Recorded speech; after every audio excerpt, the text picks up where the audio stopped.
হরে কৃষ্ণ। আজ আমরা আলোচনা করব একটি অত্যন্ত বিশেষ এবং গূঢ় বিষয় নিয়ে, তাই প্রতিটি কথা অত্যন্ত মনোযোগ দিয়ে শ্রবণ করুন। নমস্কার, কৃষ্ণা টক্স বাংলা চ্যানেলে আপনাদের সকলকে জানাই সশ্রদ্ধ স্বাগতম।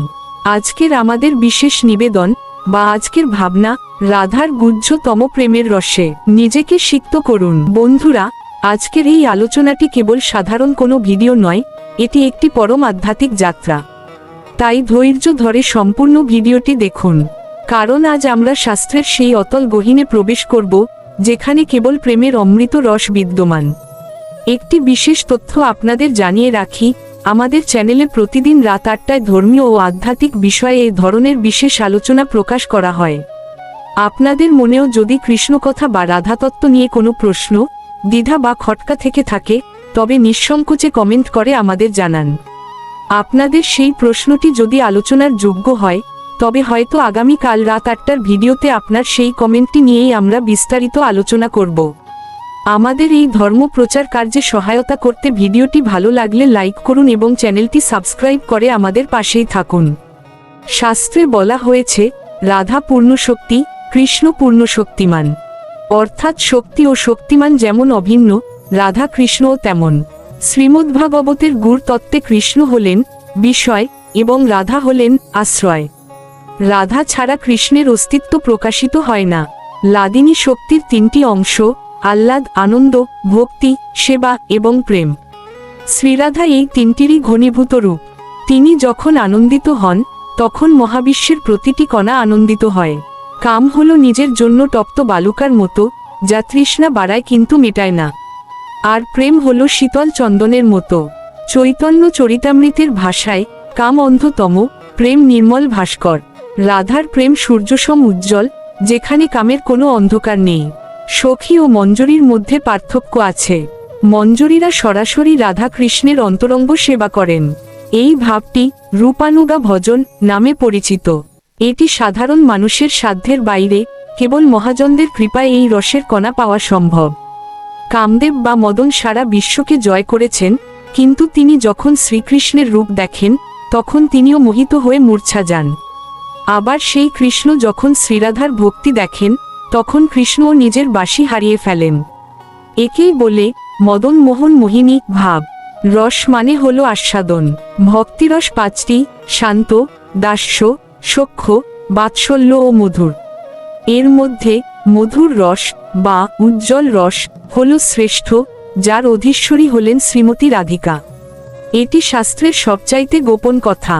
শ্রীরাধা যখন কৃষ্ণের দেখা পান না, তখন তার যে দশা হয় তাকে বলা হয় মহাভাব।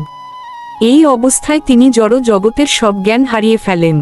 বিরহ হল প্রেমের সেই কষ্টিপাথর যা ভক্তকে খাঁটি সোনায় পরিণত করে। ললিতা, বিশাখা, চিত্রা, চম্পক, লতা, এই অষ্টসখীরা রাধার বিভিন্ন মেজাজের প্রতীক। তাদের সেবা ছাড়া রাধার কুঞ্জে প্রবেশাধিকার পাওয়া অসম্ভব। এটি আমাদের শেখায় যে গুরুর আনুগত্য ছাড়া ভগবানকে পাওয়া যায় না। ব্রহ্মসংহিতায় ব্রহ্মা বলছেন, আনন্দচিন্ময়ের স্বপ্রতিভাবিতাভিস্তাভি রয়েব নিজরূপতা কলাভি। অর্থাৎ কৃষ্ণ তার নিজস্ব আনন্দ চিন্ম শক্তি বা রাধার সাথেই সর্বদা ক্রীড়া করেন। রাধা কৃষ্ণের নিজ রূপ বা প্রতিবিম্ব নয়, তিনি কৃষ্ণের পূর্ণ বিলাস। গীতার ৯ম অধ্যায়ের ১৩ নং শ্লোকে বলা হয়েছে, দৈবী প্রকৃতি। এই দৈবী প্রকৃতিই হলেন শ্রীমতী রাধিকা। অর্জুনকে কৃষ্ণ কর্ম শিখিয়েছেন, কিন্তু রাধাকে দিয়েছেন নিজের হৃদয়। তাই গীতায় রাধা নাম না থাকলেও পুরো গীতাই রাধা তত্ত্বে পরিপূর্ণ। শ্রীচৈতন্য মহাপ্রভু কেন এলেন? তিনি এলেন রাধার প্রেম আস্বাদন করতে। কৃষ্ণের তিনটি অপূর্ণ ইচ্ছা ছিল। রাধার প্রেমের মহিমা কি? রাধার কাছে কৃষ্ণের রূপের মাধুর্য কেমন? এবং সেই মাধুর্য আস্বাদন করে রাধা কি সুখ পান? এই তিন প্রশ্নের উত্তর খুঁজতে কৃষ্ণ হলেন রাধা ভাবের গৌর। রাধা কুণ্ড হল প্রেমের ঘনীভূত জল। এখানে স্নান করা মানে নিজের কাম বাসনাকে সম্পূর্ণ ধুয়ে ফেলে রাধার সেবিকা হিসেবে জন্ম নেওয়া। এটি ব্রহ্মাণ্ডের সর্বোচ্চ পবিত্র স্থান। রাধা যখন কৃষ্ণের ওপর রাগ করেন, তখন কৃষ্ণ তার পায়ে লুটিয়ে পড়েন। এটি কোনো সাধারণ ঝগড়া নয়, এটি হলো প্রেমের উৎকর্ষতা। ভগবান ভক্তের প্রেমের কাছে ঋণী হতে ভালোবাসেন। রা মানে রমণ বা আনন্দ, আর ধা মানে ধারণ বা আধার। যিনি আনন্দ ধারণ করে আছেন তিনিই রাধা। নারদ পুরাণে বলা হয়েছে, একবার রাধা নাম উচ্চারণ করলে কোটি অশ্বমেধ যজ্ঞের ফল পাওয়া যায়। অভিসার মানে হলো সব বাধা উপেক্ষা করে ভগবানের দিকে ছুটে চলা। আমাদের এই সংসার হলো অন্ধকার বন, আর কৃষ্ণ হলেন সেই আলোর বংশীধ্বনি। রাধা আমাদের শিখিয়েছেন লোকলজ্জা ত্যাগ করে কিভাবে সেই দিকে এগোতে হয়। সংসার ত্যাগ করা বড় কথা নয়, সংসারের প্রতিটি বস্তুকে কৃষ্ণের সেবায় লাগানোই হলো আসল বৈরাগ্য। রাধা বৃন্দাবনের সব কাজ করতেন, কিন্তু তার মন সর্বদা কৃষ্ণের চরণে থাকত। একেই বলে যুক্ত বৈরাগ্য। রাধা হলেন তপ্ত কাঞ্চন গৌরাঙ্গী।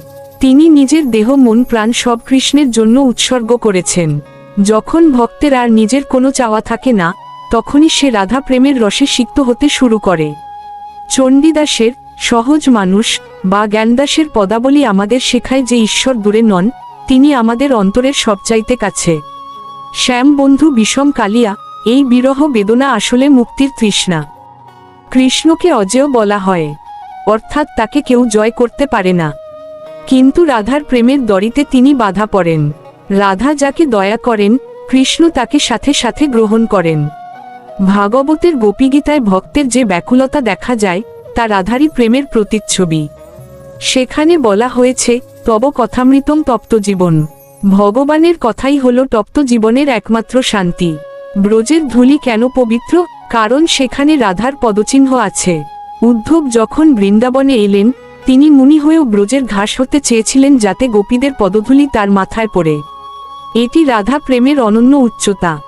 জাগতিক কাম হলো লোহার মতো, আর অপ্রাকৃত প্রেম হলো সোনার মতো। রাধার প্রেম সোনার চেয়েও দামি, কারণ এতে কৃষ্ণসুখ তাৎপর্য ছাড়া আর কিছু নেই। ললিতা হলেন প্রধান সখী, যিনি কৃষ্ণকে শাসন করতে পারেন। আর বিশাখা হলেন পরম মিতব্যয়ী, যিনি গানে গানে রাধা কৃষ্ণের মিলন ঘটান।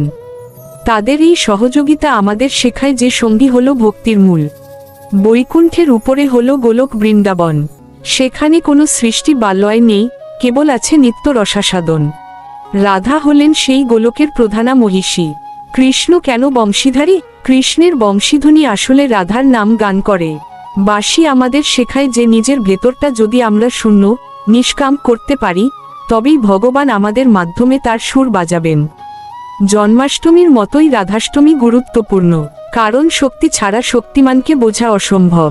এই দিনে ব্রত করলে রাধার কৃপা লাভ হয়। কৃষ্ণ সবার ঈশ্বর, কিন্তু তিনি রাধার দাস হতে পছন্দ করেন। চিন্তা, জাগরণ, উদ্বেগ, তানব, ক্ষীণতা, মলিনতা, প্রলাপ, ব্যাধি, উন্মাদ, মোহ ও মৃত্যু, রাধা এই সবকটি স্তর পার করে কৃষ্ণের সাথে একাত্ম হয়েছেন। এটিই হলো প্রেমের চরম পথ। আজকের অশান্ত পৃথিবীতে রাধা প্রেম আমাদের শেখায় কিভাবে নিঃস্বার্থভাবে ভালোবাসা যায়। পরিবার ও সমাজে শান্তি ফেরাতে এই প্রেমতত্ত্বের প্রয়োজন অনস্বীকার্য। সুখদেব গোস্বামী রাধার নাম কেন মুখে আনেননি? কারণ রাধার নাম নিলেই তিনি প্রেমে মূর্ছা যেতেন, ফলে ভাগবত পাঠ শেষ হতো না। তাই তিনি ইশারায় রাধার কথা বলেছেন। রাস হল বৃত্তাকার নৃত্য, যেখানে প্রতিটি গোপী মনে করেন কৃষ্ণ তার সাথেই আছেন। এটি প্রতিটি আত্মার সাথে পরমাত্মার ব্যক্তিগত সম্পর্কের প্রতীক। কেবল বিশুদ্ধ চিত্তের মানুষই নিকুঞ্জ লীলা শোনার অধিকারী।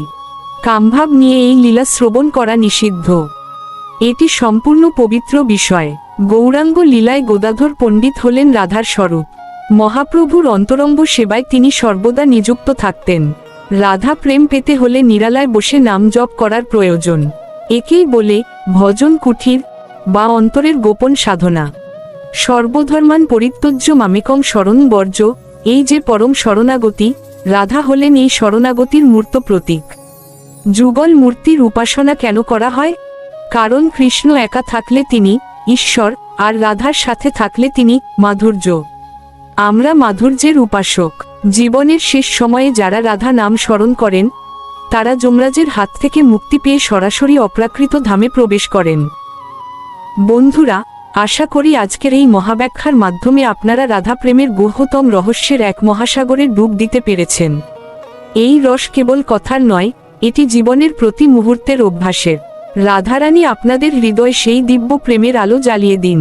পুনরায় স্মরণ করিয়ে দিচ্ছি, প্রতিদিন রাত 8টায় এ ধরনের জীবন পরিবর্তনকারী আলোচনা প্রকাশ করা হয়, তাই আমাদের সাথেই থাকুন।